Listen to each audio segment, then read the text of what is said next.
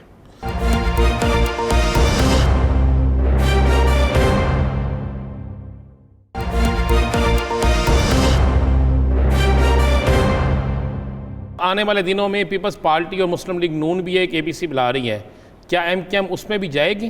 نہیں، میں نے جیسے عرض کیا کہ 22 اگست 2016 کے بعد ایم کیو ایم کے رابطہ کمیٹی باہمی مشاورت سے اجتماعی فیصلے کرتی ہے۔ اگر یہ دعوت نامہ آئے گا تو ایم کیو ایم کی رابطہ کمیٹی بیٹھے گی، مشاورت کرے گی، پھر فیصلہ کریں گے۔ لیکن یس، ہم جن فورم پہ جاتے ہیں رانا عظیم بھائی، یاسر صاحب، کہ 18ویں ترمیم یس ہم کھل کے اپنا موقف بیان کرتے ہیں۔ نیشنل فائننس کمیشن، اس کے ساتھ PFC یعنی کہ پروونشل فائننس کمیشن کی تشکیل کی کھل کے بات کرتے ہیں۔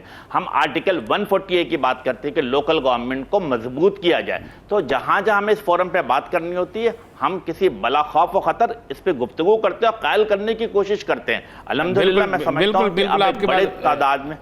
امین بھائی یہ تو ہو گیا، مجھے یہ بتائیں، آپ وفاقی حکومت کا حصہ ہیں اور سب سے بڑے پارٹنر بھی ہیں، کیا یہ جو باتیں چل رہی ہیں -1 والی اور یہ چل رہی ہیں کہ شاید جو حکومت کے ساتھ اتحادی ہیں وہ حکومت سے ناراض ہیں، وقت آیا تو وہ حکومت کو چھوڑ دیں گے، کوئی ایسا معاملہ نظر آتا ہے؟ آپ وفاق کے اندر ہیں اور بڑا سیاسی آپ کا ویژن بھی ہے۔ دیکھیں، ذاتی طور پر میں سمجھتا ہوں کہ یس پارلیمنٹ جو بھی منتخب ہے اس کو 5 سال مکمل ہونا چاہیے، اور میں بڑا مطمئن بھی ہوں کہ اگر میں پچھلے 3 پارلیمنٹ کو دیکھتا ہوں تو الحمدللہ انہوں نے اپنے 5 سال مکمل کیے۔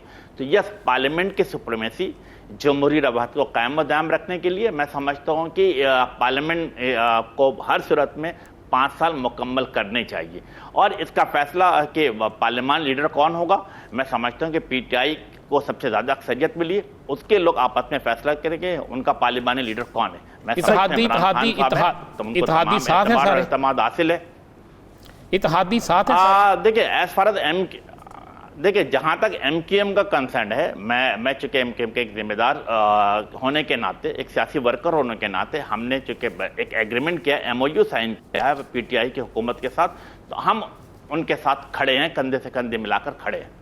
پیپلز پارٹی آپ کے خلاف بڑی سخت کارروائیاں کر رہی ہے، کراچی میں سارا کچھ ہو رہا ہے، تو پیپلز پارٹی کے خلاف کوئی تحریک چلانے کی، کہ کراچی بچاؤ کو اس معاملے میں تحریک چلانے کے حوالے سے کوئی ایم کیو ایم فیصلہ کر رہی ہے؟ دیکھیں یہ پیپلز پارٹی کی جو صوبائی حکومت ہے یہ پچھلے 13 سال سے صوبائی حکومت میں موجود ہے، اور اگر اوورال 70 سے لے کر آج تک دیکھیں تو پاکستان پیپلز پارٹی نے 7 باریاں مکمل کی ہیں، 7 ٹائم منتخب ہوتی چلی آ رہی ہے، لیکن کراچی ہو، حیدرآباد ہو، لاڑکانہ ہو، بدین ہو، میرا خیال ہے ایک پروجیکٹ دکھا دیں، مثالی پروجیکٹ دکھا دیں، کہیں نظر نہیں آتا۔ الحمدللہ اب سندھ کے عوام خود پاکستان پیپلز پارٹی کے خلاف رفتہ رفتہ اٹھ کھڑے ہو رہے ہیں۔ یس، ایم کیو ایم پاکستان جمہوری طریقے سے پاکستان پیپلز پارٹی کا صوبہ سندھ میں مقابلہ کر رہی ہے، وہ تمام جسے کہتے ہیں کہ ہمیں تمام ترقیاتی کام میں منجمد کر دیے گئے ہیں، ہمارے کارکنان کے خلاف FIR کاٹی جاتی ہے، ان کے CTD کے جو لوگ ہیں ہمارے کارکنان کو اٹھاتے ہیں، لیکن ایم کیو ایم جمہوری روایت کے عین مطابق تمام سیاسی میدانوں میں پاکستان پیپلز پارٹی کا مقابلہ کرتی چلی آ رہی ہے۔ صاحب آپ اقتدار میں، کراچی میں آپ کی جماعت اقتدار میں ہے، وسیم اختر صاحب ہر وقت رونا روتے ہیں فنڈز کا، 43 ملی لیٹر بارش ہوئی ہے اور پورا شہر اس میں ڈوب گیا ہے، اور ساتھ ہی ساتھ نالوں کی صفائی بھی نہیں ہوئی۔ کتنا عرصہ فنڈز نہ ہونے کا موقف اپنا کر عوام کو رام کیا جا سکتا ہے؟ اگلے الیکشن میں تو پھر عوام چاہے گی کہ جو فنڈز دے سکتے ہیں اسے پھر اقتدار میں لے آیا جائے۔ رانا جی، میں بالکل آپ سے ہی فرما رہے ہیں کہ یس، فنڈ کا رونا بالکل ہم روتے ہیں، اختیارات کا رونا بھی روتے ہیں، لیکن یہ ایک حقیقت ہے کہ 2013 میں لوکل گورنمنٹ ایکٹ میں تبدیلی کر وہ تمام جسے کہتے ہیں ریونیو جنریٹ کرنے والے ادارے جو کہ پہلے کے ایم سی کے پاس ہوا کرتے تھے، وہ سندھ حکومت نے اپنے پاس لے لیا، نمبر 1۔ نمبر 2، چونکہ ہمارے پاس وسائل کی کمی ہے تو ہم نے اس کے وسائل کی کمی کو کیسے پورا کر رہے ہیں؟ ایم کیو ایم پاکستان نے آج سے 3 دن پہلے رابطہ کمیٹی کا اجلاس بلایا، اپنے تمام یو سی چیئرمین، اپنے ڈسٹرکٹ چیئرمین، میئر، کونسلر اور اپنے تمام ذمہ داروں کو گراؤنڈ پہ اتارا کہ جہاں جہاں پہ پانی مسئلہ کھڑا ہو رہا ہے، ہم اگر اپنے عوام کے ساتھ کھڑے ہوں گے، عوام کے درمیان موجود رہیں گے تو یقیناً عوام کا اعتماد ہم پر رہے گا، اور ہم اسی طریقے سے کام کر رہے ہیں کہ عوام کے درمیان میں موجود رہتے ہیں، ان کے آواز کے ساتھ آواز ملا کر آگے چلتے، اور یہی وجہ ہے کہ پچھلی 3 دہائیوں سے M Q M Pakistan Sindh کے شہری علاقوں میں کامیاب امین الحق صاحب، جو کے ایم سی ہے اس نے کام تو ترقیاتی کراچی کا ہی کر رہے ہیں نا، اگر فنڈز نہیں ہے تو کے ایم سی کا بجٹ کیسے پیش ہو گیا؟ دیکھیں، انفارچونیٹلی میں آپ کو عرض کروں کہ کراچی نے، میرا خیال ہے کہ ابھی 2-4 دن پہلے جو اپنا بجٹ پاس کیا ہے وہ غالباً 26 ارب کچھ روپے کا بجٹ ہے، اس میں ایک بڑا اماؤنٹ جو ہے وہ کیا کہتے ہیں تنخواہوں پہ چلا جاتا ہے۔ ترقیاتی کاموں کے سلسلے میں 208 جسے کہتے ہیں یو سی موجود ہے، اگر آپ ان چیزوں کو ڈسٹریبیوٹ کریں گے تو آٹے میں نمک کے برابر پیسے آتے کسی بھی یو سی میں۔ یہ بنیادی طور پہ ذمہ داری کس کی بنتی ہے؟ سندھ حکومت کی بنتی ہے کہ سندھ حکومت ٹرانسپورٹ کے نظام کو بہتر کرے، سندھ حکومت روڈ کے نظام کو بہتر کرے، سندھ حکومت سیوریج کے نظام کو بہتر کرے، سندھ حکومت پانی کے نظام کو بہتر کرے، لیکن کراچی کے عوام پانی کے بوند بوند کو ترس رہے ہیں۔ ایک آخری سوال کا جواب دے دیں، جی آئی ٹی، ایک جی آئی ٹی تھی، اس کی کوئی 12 رپورٹیں ہیں، مختلف لوگوں کے پاس ہیں، اور ایم کیو ایم کو قتل کرنے کے حوالے سے بھی کچھ کہا گیا کہ پیسے دیے گئے ذوالفقار مرزا کی طرف سے، یہ کافی چیزیں چل رہی ہیں، تو آپ کیا کسی ایک جی آئی ٹی پہ بات کرنا چاہیں گے کہ کون سی جی آئی ٹی ٹھیک تھی؟ دیکھیں، ہم نے دونوں جی آئی ٹیز پڑھی ہے جو علی زیدی صاحب پیش کر رہے ہیں اور ایک جی آئی ٹی جو سندھ حکومت پیش کری ہے۔ میرا ایک بنیادی سوال ہے رانا صاحب کہ سندھ حکومت یہ 2016 میں نوٹیفائی کیا اور 2020 تک انہوں نے اس رپورٹ کو منظر عام پہ کیوں نہیں لایا؟ سندھ ہائی کورٹ میں مقدمہ دائر ہوا رائٹ آف انفارمیشن ایکٹ کے تحت، دینے سے منع کر دیا، اس کے سندھ ہائی کورٹ نے کہا کہ آپ جی آئی ٹی جاری کر دیں، لیکن نہیں، اس کے خلاف وہ سپریم کورٹ میں گئے، تو یس مشکوک بنتے صورتحال کو جو جی آئی ٹی علی زیدی صاحب دکھا رہے ہیں، میں سمجھتا ہوں اس میں اور 164 کے بیان میں سملیرٹیز ہے، تو ڈیفینیٹلی میرا جسے کہتے ہیں کہ اعتبار اور اعتماد اس جی آئی ٹی پہ ہوتا ہے جس میں دونوں جی آئی ٹیز یعنی کہ 164 کے بیان اور جو علی زیدی صاحب دکھا رہے ہیں، اور اس میں کیا نظر آ رہا ہے کہ پاکستان پیپلز پارٹی کے تمام ٹاپ لیڈرشپ کرمنل ایکٹیویٹیز میں موجود ہے، بھتے کے نام پر، زور و زبردستی کے نام پر، پولیس جسے کہتے ہیں اپنے مرضی کے پولیس افسران کو لگانا، پھر اس میں کیا؟ ذوالفقار مرزا صاحب آپ تو گواہ ہیں اس بات کے، آپ کی اور آپ کا چینل جو گہری نظر رکھتا ہے، اگر دیکھا جائے تو ذوالفقار مرزا صاحب نے کیا کیا 2008-2009 کے اندر؟ ہوم منسٹر ہونے کے بعد کراچی پریس کلب میں پریس کانفرنس کرتے ہیں، ان کے دائیں طرف عزیر بلوچ بیٹھتا اور بائیں طرف کون بیٹھتا ہے؟ Pakistan peoples party district south کا پریزیڈنٹ بیٹھتا، اس میں کیا اعلان کرتے کہ یس پیپل سمن کمیٹی میں نے بنائی ہے، دوسرا کیا اعلان کیا کہ میں نے 2.5 لاکھ اسلحہ کے لائسنس ایشو کیے، گھر رکھنے کے لیے نہیں بلکہ کراچی کے عوام کے خلاف استعمال کرنے کے لیے۔ یعنی آپ کے مطابق علی زیدی صاحب نے جو جے آئی ٹی سامنے لے کے آئے ہیں وہ کسی حد تک سچی ہے، جو سندھ حکومت کی جانب سے جاری کی گئی ہے وہ کچھ مشکوک بنتی ہے؟ بہت شکریہ امین الحق صاحب اس حوالے سے اپنا وقت دینے کے لیے۔ ناظرین، دیگر ایشوز پر بات کریں گے ایک شارٹ بریک کے بعد۔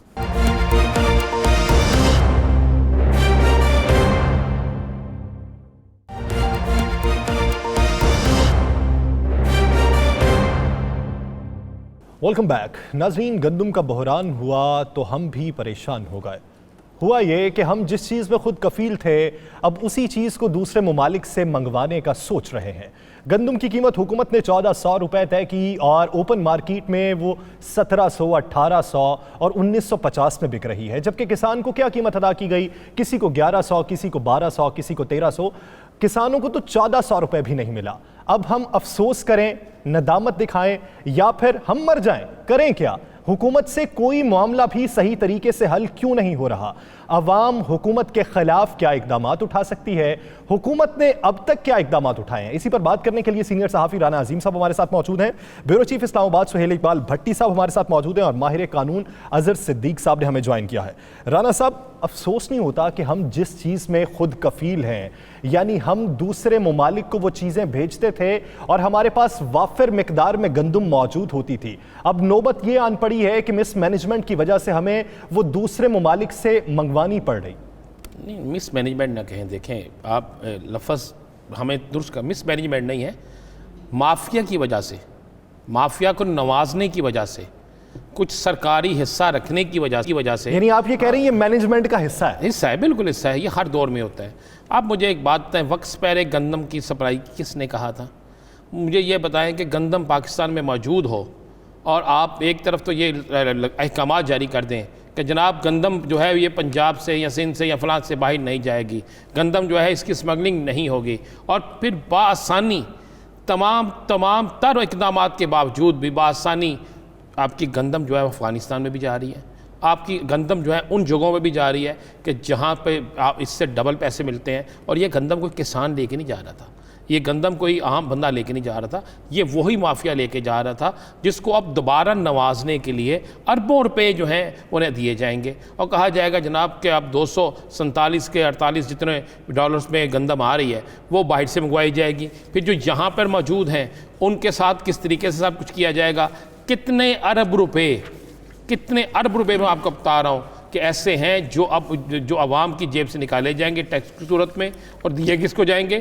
اس کو دیے جائیں گے آٹا مافیا کو، گندم مافیا کو۔ اور اگر اس پہ انکوائری کی جائے، تھوڑی سی اس پہ انویسٹیگیشن کی جائے تو یہ بات سامنے آئے گی کہ جب باہر سے گندم منگوائی جاتی ہے، جو باہر سے گندم بیچ رہے ہیں ان کے تانے بانے کن کے ساتھ مل رہے ہیں، باہر سے آنے والی گندم کون سی گندم ہے، اس کا فائدہ کس کو کہاں پہ ہو رہا ہے، کس کو کس پہ کمیشن مل رہی ہے، اور اس کے بعد پاکستان کے اندر جن لوگوں کو گندم سرکاری دی جا رہی ہے کوٹے کے حساب سے، ہو کیا رہا ہے؟ یہ ایک بڑا بالکل ایک ایسا سکینڈل ہے جسے بالکل بے نقاب ہونا چاہیے کہ ایک شخص ہے وہ کہتا ہے جی میری 5 فلورز ملز ہیں، انتظامیہ کو پتا ہوتا ہے کہ اس کی 1 فلورز مل چل رہی ہے، 4 نہیں چل رہی، اس کو کوٹا کتنے کا دیا جاتا ہے؟ 5 فلورز مل کا، باقی 4 ملز کی گندم کہاں جاتی ہے؟ جناب افغانستان، سمگلنگ ہوتی ہے، فلاں ملکوں میں جاتی ہے، پہلے یہ باہر بیچتے ہیں پھر وہاں سے باہر سے منگواتے ہیں، یعنی دونوں صورتوں میں فائدہ کس کو ہوتا ہے؟ فائدہ ہوتا ہے مافیا کو، اور مافیا کے اندر موجود ہیں حکومتی ذمہ داران، یعنی بیوروکریسی کی بڑی تگڑی شخصیات اس میں موجود ہیں۔ تو جب یہ سب موجود ہیں تو پھر یہ سلسلہ مجھے نہیں لگتا رکے، اس کا برڈن صرف ہم پہ پڑے گا۔ بھٹی صاحب، سوچنے کی بات ہے کہ ابھی تک بلوچستان حکومت کی جانب سے یا کے پی حکومت کی جانب سے گندم خریدی ہی نہیں گئی۔ جب ان 2 حکومتوں نے گندم خریدی نہیں ہے تو گندم گئی کہاں پر؟ جو 1400 ریٹ مقرر کیا وہ کہاں سے ملتا ہے وہ بھی ابھی تک نہیں پتا۔ تو یہ افغانستان سمگلنگ یا دوسرے ممالک کو سمگلنگ ابھی تک یہ روکی کیوں نہ جا سکی، اور 6 ماہ پہلے گندم سرکاری گوداموں سے نکلوائی کس نے؟ یاسر، معاملہ یہ ہے کہ اس گندم کے بحران کو دیکھنے کے لیے ہمیں تھوڑا سا 2019 میں جانا پڑے گا۔ گزشتہ سال سے ہی وہ مافیا جس کے بھی رانا عظیم صاحب نے نشاندہی کی، پنجاب حکومت کے معاملات کے اوپر رانا عظیم صاحب کڑی نظر رکھتے ہیں کہ مافیا کو نوازنے کے لیے یہ سارا کچھ ہوا۔ جون 2019 میں آٹے کی قیمت میں اضافہ ہونے کا سلسلہ شروع ہوا، عوام بلا اٹھے، پرائم منسٹر عمران خان صاحب نے نوٹس لیا، وزیر اعلیٰ پنجاب بھی نوٹس لیتے رہے، اور آپ کو یاد ہوگا کہ ایک کمیشن بنا تھا جس نے اس کی انکوائری کی تھی گندم کی، اس کے متعلق اس کے اندر تمام تر وہ حقائق موجود ہیں، وہ محرکات موجود ہیں جس کی وجہ سے 2019 کے اندر عوام کو بدترین گندم کے بحران کا سامنا کرنا پڑا تھا اور اضافی آٹے کی قیمت ادا کرنا پڑی تھی، اربوں روپے عوام کے جیب سے نکلے تھے۔ اس رپورٹ کو بند کر کے رکھ دیا گیا ہے۔ آپ کا ایک سابق سیکٹری خوراک کے لوگوں کو بڑا اختلاف ہوگا ان سے، جن کا نام نسیم صادق صاحب ہے، ان کی سٹیٹمنٹ پڑھ لیں اور چلے جائیں، 4 سے 5 دن آپ دیں اینٹی کرپشن والوں کو، انہیں کہا جی اس کی روشنی میں رپورٹ چاہیے، آپ 1 ہفتے کے اندر ان کو پکڑ لیں گے۔ راول پنڈی اور رحیم یار خان 2 ہب ہیں جہاں سے گندم کی اور آٹے کی ساری مینوپولیشن ہوتی ہے، فلور ملز۔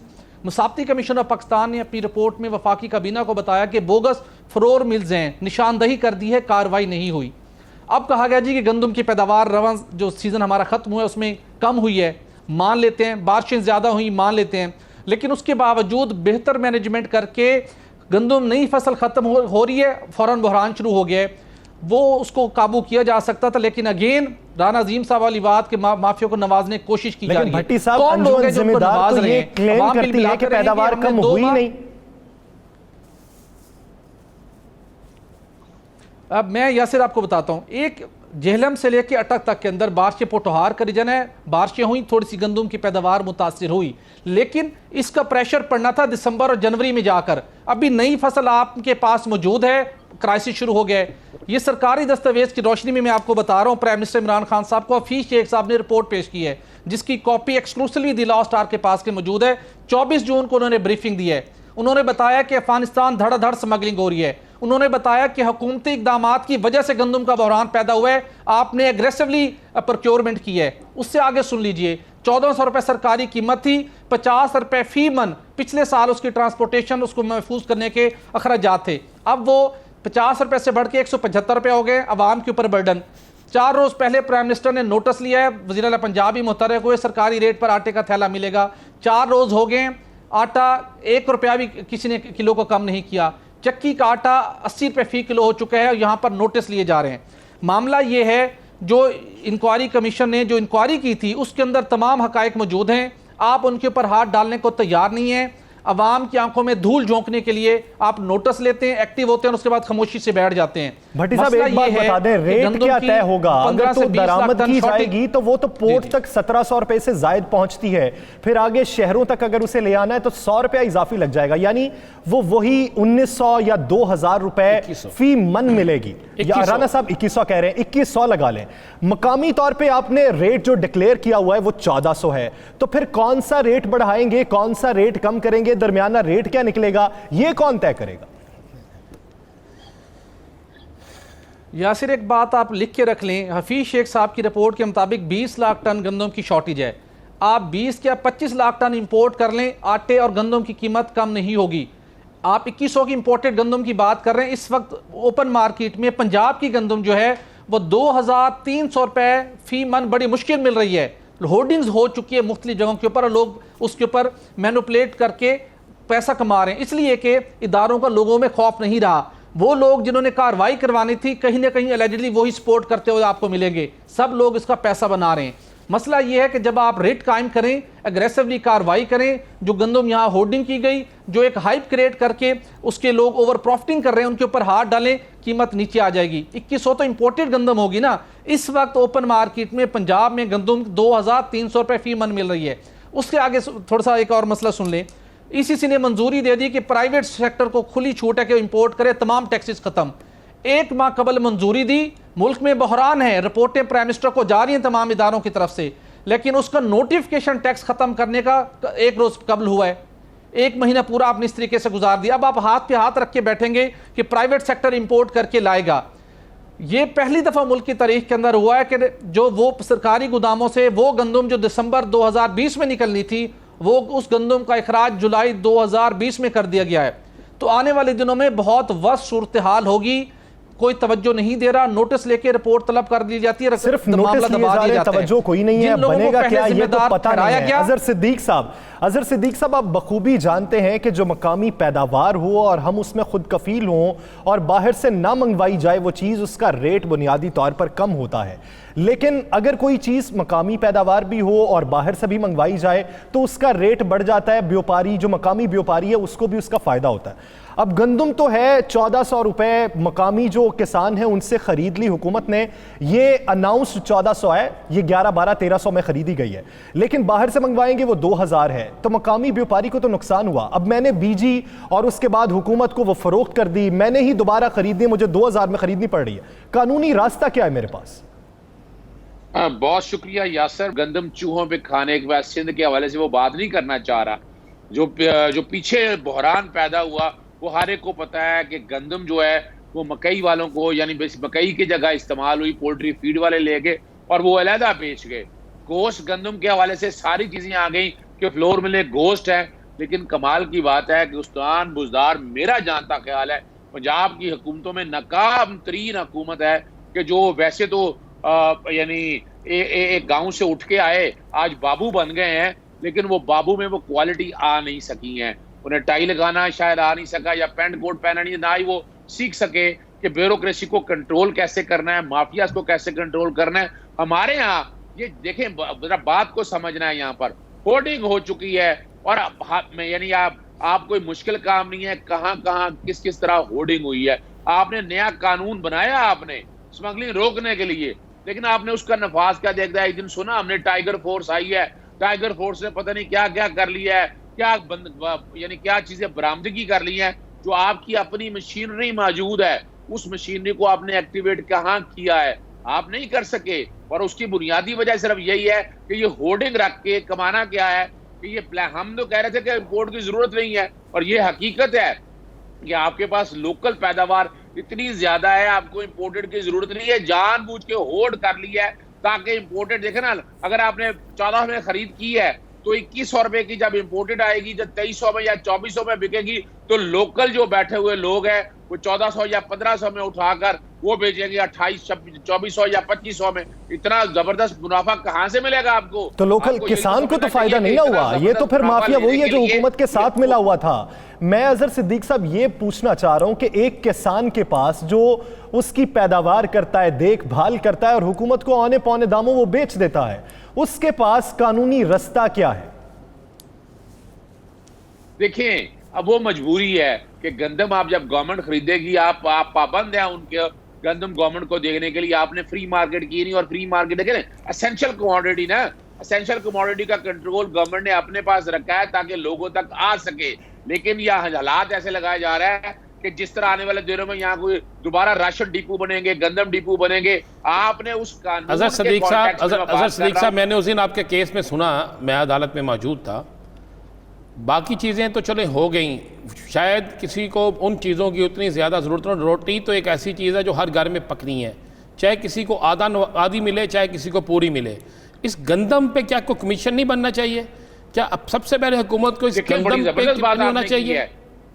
جی دیکھیں, ایک انکوائری رپورٹ آپ نے, بالکل رانا صاحب آپ وجہ فرما رہے ہیں. میں باقاعدہ کئی درخواستیں لکھ چکا ہوں کہ یہ دیکھیں, ایک تو قانون سازی میں بہت سکم ہے کہ یہاں بیٹھ کے نہ فلور ملوں کو, نہ گورنمنٹ کی لائبلٹی کو کسی کو پتہ کوئی نہیں, سمت کا تعین کوئی نہیں, ٹریگرنگ ایونٹ ہے نہیں. جیسے ابھی آج پیٹرولیم مافیا کے حوالے سے جب بات آئی تو میں پہلا آدمی تھا کہ جس نے کہا کہ یہ کمیشن آف انکوائری ایکٹ کے تحت بنے, اور اس سے کیا ہوگا, تدارک ہو سکے گا, روکا کیسے جائے گا, قانونی حکم کیسے ہوں گے. یہاں بھی ایک کمیشن, وہ کمیشن والا نہیں کھیلنا چاہیے ہمیں جس طرح عمران خان پازیٹیولی چیزوں کو, کچھ چیزوں کو لے کر چل رہے ہیں. کمیشن بن کے دیکھیں 3-4 چیزیں طے ہونی ہیں.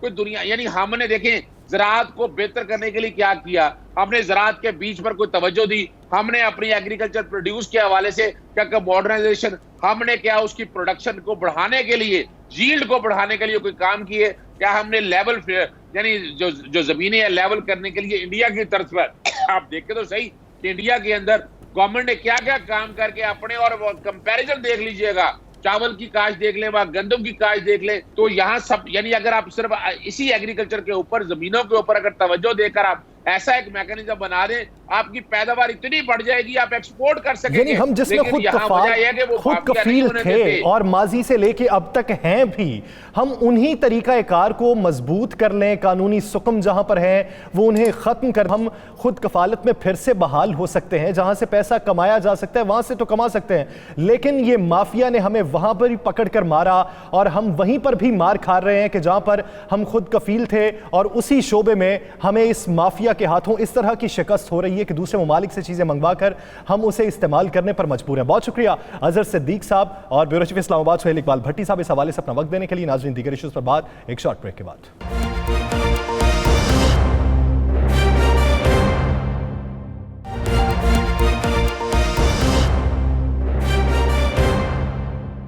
Welcome back. دل کے پھپھولے جل اٹھے سینے کے داغ سے, اس گھر کو آگ لگ گئی گھر کے چراغ سے. ناظرین, کل لاہور کے علاقے چونگ میں ایک لڑکے کا قتل ہوا, اور قاتل کوئی اور نہیں, اس کا اپنا ہی سگا اور چھوٹا بھائی تھا. اے ابن آدم, کیوں تیرا خون اتنا سفید ہو گیا کہ اپنوں کی جان ہی لینے لگا.